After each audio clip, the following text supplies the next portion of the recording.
At its peak, this empire controlled half the world's entire population, and today most people have never even heard of it. This is the Achaemenid Persian Empire, the largest empire the ancient world had ever seen.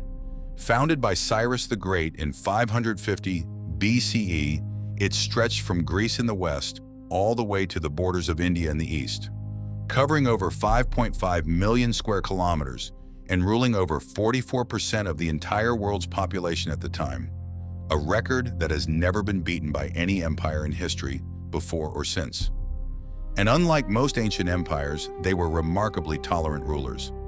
Cyrus the Great issued what many historians consider the world's first declaration of human rights, a clay cylinder inscribed with a decree that conquered peoples could keep their own languages, their own religions, and their own customs. He freed the Jewish people from Babylonian captivity. He rebuilt temples that previous rulers had destroyed. He paid his workers. In 550 BCE, this was almost unheard of.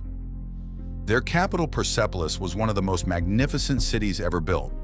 Massive stone staircases wide enough for horses to climb, towering columns 20 meters high, intricate carvings depicting delegations from every corner of the empire bringing tribute.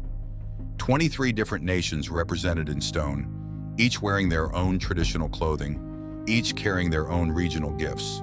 It was a deliberate statement. We rule everyone, and everyone comes to us.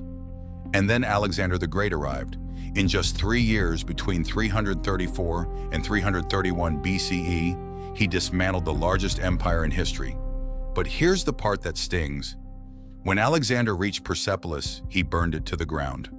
One of the greatest architectural achievements of the ancient world, gone in a single night. Ancient sources say he did it as revenge for the Persian burning of Athens 150 years earlier. Others say he was simply drunk. Either way, 5.5 million square kilometers of empire, 2 centuries of civilization erased. The Persian Empire left behind art, architecture, and administrative records across 3 continents. Yet in most Western history books, it gets a single paragraph as the enemy that Greece defeated. The victors wrote the history, and the largest empire the world has ever known got edited down to a footnote. Follow Sundered History, the empires they forgot to teach you about.